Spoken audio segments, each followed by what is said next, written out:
Assalamualaikum warahmatullahi wabarakatuh. Berjumpa kembali di kelas kita, yaitu tentang pembelajaran jaringan komputer. Kali ini yang akan kita sampaikan adalah mengenai WLAN atau singkatan dari Wireless Local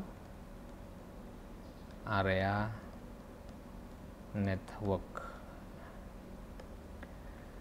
Kalau selama ini kita sudah mengenal yang namanya LAN, maka kita juga akan dihadapkan dengan yang namanya WLAN.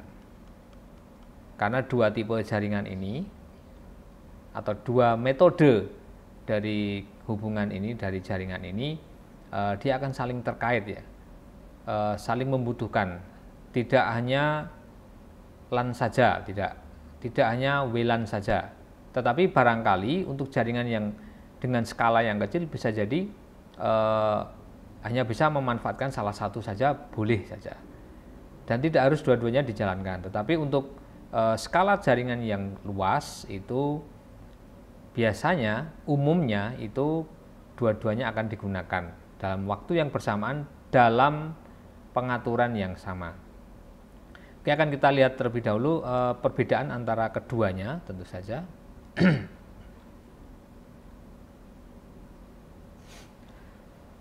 Nah, dari segi perlengkapannya atau dari segi namanya saja sudah berbeda.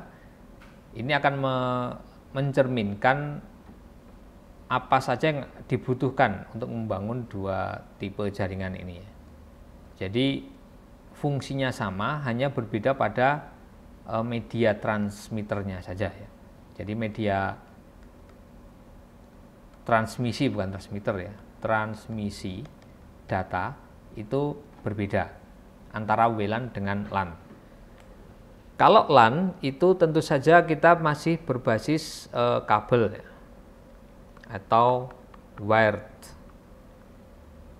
Jadi masih berbasis kabel, dan kita biasanya mengenal dengan topologi seperti ini. Ini ada switch, kemudian ada komputer yang disambungkan. Tergantung berapa jumlah port yang ada di dalam switch itu, atau kita menghendaki hanya berapa komputer yang bisa menyambung di sana. Ini adalah topologi star ya. Jadi kalau kita menggunakan kabel seperti ini, maka kita menggunakan perangkat yang namanya switch. Nah, di dalam WLAN itu kita membutuhkan lagi namanya perangkat access point. Saya singkat dengan AP. Karena ini memang sudah singkatan yang umum. AP, dia akan menggantikan posisi dari switch. Jadi kalau kita bisa lihat topologinya, yang semula menggunakan kabel, di tengah itu adalah komponen atau perangkat switch, maka kita bisa menggantikannya dengan perangkat access point ini. Nah, kemudian tadi di depan, nanti ketika kita membangun jaringan yang sedikit luas, maka kita membutuhkan LAN pastinya, dan juga WLAN yang dia disetting atau diatur pada jaringan yang sama. Nah, bagaimana? Ya tentu saja bisa. Karena apa? Karena di dalam access point ini, walaupun dia nanti kerjanya secara wireless ya, secara nirkabel, dia tetap ada port di sini, di belakang sini, di bagian belakang dari access point ini ada port Ethernet card ya. Jadi di sini ada Ethernet card, saya singkat EC, tapi ini bukan singkatan yang umum ya. Yang nantinya dia dipasangkan dengan kabel juga. Karena nanti access point ini dia akan membutuhkan pengaturan itu melalui komputer tentu saja, itu menggunakan kabel. Nah, sehingga antara access point dengan switch nanti itu bisa saling dipadukan. Nah, di sini bisa disambungkan seperti ini. Sehingga misalnya ini ada komputer 1 sampai 4, 1, 2, 3, 4 misalnya. Kemudian di sini ada komputer lagi, maka komputer 5 dan seterusnya.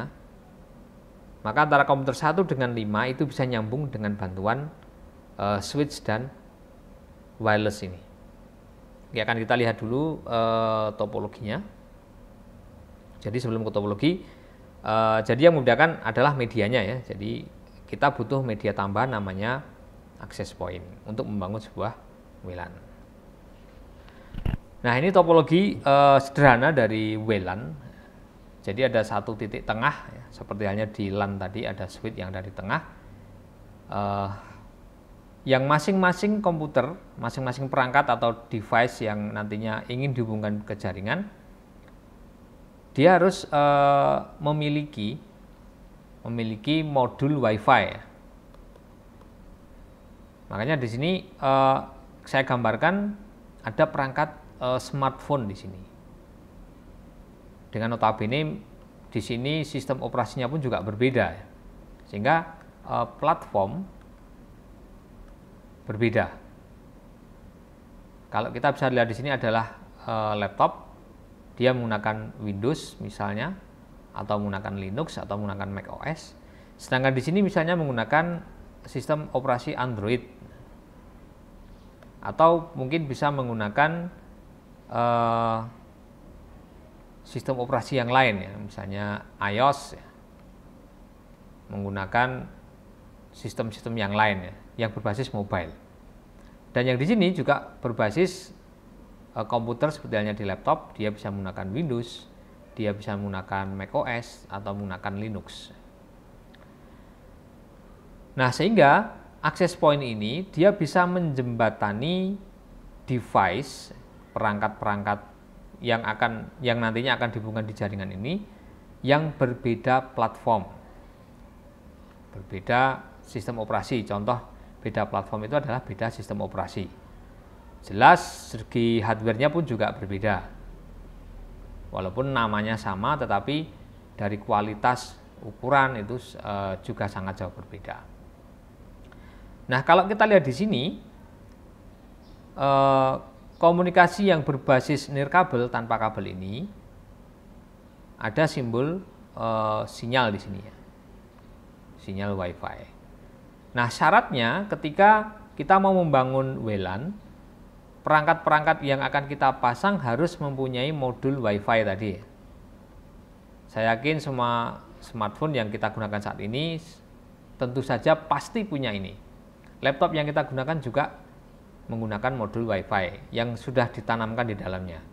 Tetapi kalau PC komputer, PC seperti ini belum tentu dia punya modul WiFi yang ditanamkan di dalamnya. Belum tentu. Jadi kalau ada PC komputer yang tidak ada modul WiFi, ya kita harus menambahkan misalnya WiFi USB. Jadi penangkap sinyal berbentuk perangkat kecil, ya, seperti halnya flash disk. Jadi besarnya itu sebesar flash disk itu, kemudian punya port USB yang kemudian ditancapkan di dalam PC. Nah, sehingga walaupun PC pada awalnya tidak mempunyai modul WiFi, dengan perangkat tambahan ini dia bisa menangkap sinyal. Nah, ini topologi sederhana dari jaringan WLAN. Nah, dengan topologi yang seperti ini, maka kita bisa memanfaatkannya untuk keperluan, misalnya ya tentu saja komunikasi data itu pasti. Misalnya untuk sharing resource, ada file sharing, kemudian ada printer share, kemudian ada perangkat hardware yang di sini misalnya di sini ada DVD-ROM, itu bisa nanti digunakan untuk orang banyak. Kemudian untuk hotspot. Nah, kalau untuk hotspot sudah kaitannya dengan koneksi internet, maka kita butuh perangkat tambahan lagi namanya modem, ya. Jadi di sini saya contohkan ada modem USB yang nantinya kita pasangkan kartu ISP jaringan, ya. Bisa kartu seluler, ya. Atau modem yang nanti berbasis kita langganan, ya, langganan yang berbasis kabel itu, ya. Yang berbasis kabel ada langganan dari penyedia-penyedia jaringan data. Nah, ini implementasi WLAN. Nah, kalau kita misalnya di rumah kita mau membangun hotspot sendiri, bisa kita sediakan access point atau mungkin beli access point yang sudah ada modem GSM-nya, sehingga nanti kita bisa pasangkan kartu dan kita share ke seluruh rumah seperti itu. Nah, ini implementasinya. Nah, bayangkan kalau misalnya ada perangkat smartphone yang akan kita hubungkan ke jaringan LAN misalnya, karena LAN tadi dia berbasis kabel ya, berbasis wire.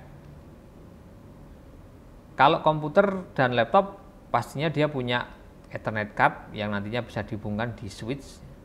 Tetapi kalau perangkat berbasis mobile, misalnya smartphone ini, nah ini harus butuh interface tambahan ya. Tapi saya belum pernah menemukan USB mini USB to RJ45. Saya belum pernah menemukan ini. Supaya apa? Supaya smartphone bisa nyambung ke switch. Nah, ini saya belum pernah menemukan interface ini. Tapi kalau dia menggunakan access point yang berbasis wireless ini atau near kabel, maka kita tidak perlu repot. Harus mencari atau membuat sendiri konverter dari perangkat-perangkat yang memang tidak ada port RJ45 misalnya. Nah, sehingga ini menjadi kelebihan dan kekurangan masing-masing model ya. Model wired, kemudian ada model wireless. Nah, dia masing-masing punya kelebihan dan kelemahan. Sehingga tadi kalau kita mau membangun jaringan yang sedikit agak luas, jangkauannya agak luas, maka kita membutuhkan dua-duanya ini. Oh, kita mau membangun yang jaraknya sedikit di bawah 100 meter misalnya, ya kita cukup menggunakan wire. Kita mau memperpanjang supaya jaringan internet ini bisa nyambung ke bagian belakang bangunan yang jaraknya di atas 200 meter. Ya bisa saja kita menarik kabel sampai belakang, ya, panjang itu bisa saja. Cuma akan lebih bagus lagi kita menggunakan model yang wireless, menggunakan media wireless ya, tidak menggunakan wire, sehingga antara wire dengan wireless itu bisa digabungkan seperti itu. Dan ini bisa kita amati di instansi-instansi. Misalnya paling gampang adalah tempat pembelajaran di kampus atau di sekolah itu. Kalau di kantornya pasti saja dia akan menyediakan kabel ya. Dan kemudian ketika dikeluarkan dari pusat servernya sehingga dia terjangkau di lapangan atau di belakang bangunan, belakang gedung, maka dia akan menggunakan media wireless. Apalagi nanti kalau sudah bangunannya itu tinggi ya, nah, dia harus menggunakan estafet wireless seperti itu. Nah, dalam pengaturannya, jadi ada pengaturan IP address ya, sebuah alamat yang nantinya akan dimiliki oleh perangkat-perangkat yang nyambung dengan access point tadi misalnya. Misalnya seperti ini. Di sini saya pasangkan access point. Kemudian ada dua orang yang sudah tersambung di sana. Misalnya ya, sudah tersambung ini secara wireless bukan dengan kabel. Kemudian ada orang lain datang yang radiusnya itu agak jauh. Dia berhenti di sini. Kemudian si C ini, saya namakan dengan C, dia mencari sinyal wireless untuk dia koneksi dengan internet misalnya.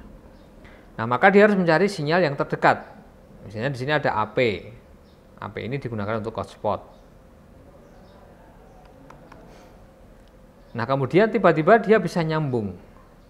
Padahal ketika dia nyambung dengan jaringan, maka dia harus punya namanya IP address. Kalau dia tidak punya IP address, maka dia tidak bisa nyambung.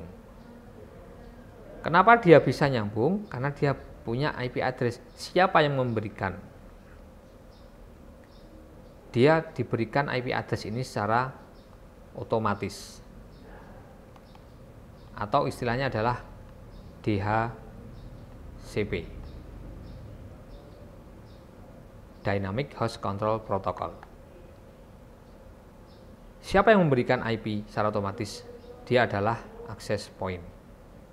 Misalnya, access point ini kita setting IP-nya adalah 192.168.01 misalnya. Nah, sehingga IP 01 ini akan menjadi gateway-nya IP AP ya, access point. Nah, nanti saat access point ini disetting menjadi DHCP, artinya saya akan menyebarkan sinyal, dan kalau sinyal itu ditangkap dan diterima oleh klien menggunakan Wi-Fi-nya, maka dia akan diberikan IP secara otomatis karena AP-nya sudah men-setting dirinya itu DHCP otomatis. Nah, otomatisnya berapa? Ya, acak ya. Bisa jadi di sini 192.168.0.200 misalnya. Bisa jadi di sini 0.100. Bisa jadi yang di C 0.2. Tidak harus urut ya. Jadi acak, dia akan memberikan IP alamat ini acak sesuai dengan range-nya. Jadi kalau range-nya ini seperti yang telah kita sampaikan, itu maksimal 254. Dan tidak hanya itu ya. Jadi di dalam AP kalau kita pernah koneksi dengan hotspot ya, ada yang meminta password ya. Nah, ini pun juga disetting melalui access point. Kita menghendaki kalau ada klien baru yang nyambung, maka dia harus memasukkan passwordnya. Password pun juga bisa disetting ya melalui router misalnya dengan ID tertentu ya, misalnya dengan name, kemudian passwordnya juga name misalnya, itu bisa ya, disetting melalui access point. Nah, ini beberapa pengaturan yang nantinya akan kita gunakan, dan kita pun bisa membatasi jumlah klien yang boleh nyambung. Oh, saya hanya membatasi 10 klien yang bisa nyambung, itu bisa disetting melalui access point ini. Dan bisa memblokir beberapa alamat-alamat situs yang tidak diinginkan ya, sehingga klien tidak bisa mengaksesnya.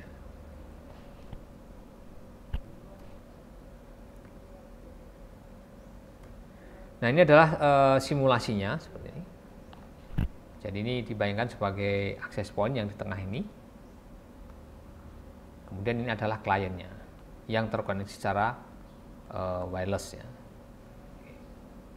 Akan saya tunjukkan dulu menggunakan paket tracer. Nah, ini yang telah saya buat.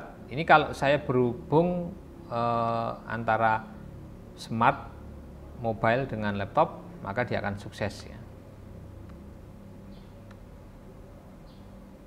Nah, ini salah satu topologi sederhana dari sebuah jaringan WLAN. Oke, akan kita lihat dulu misalnya di bagian access point-nya ini, di bagian wireless.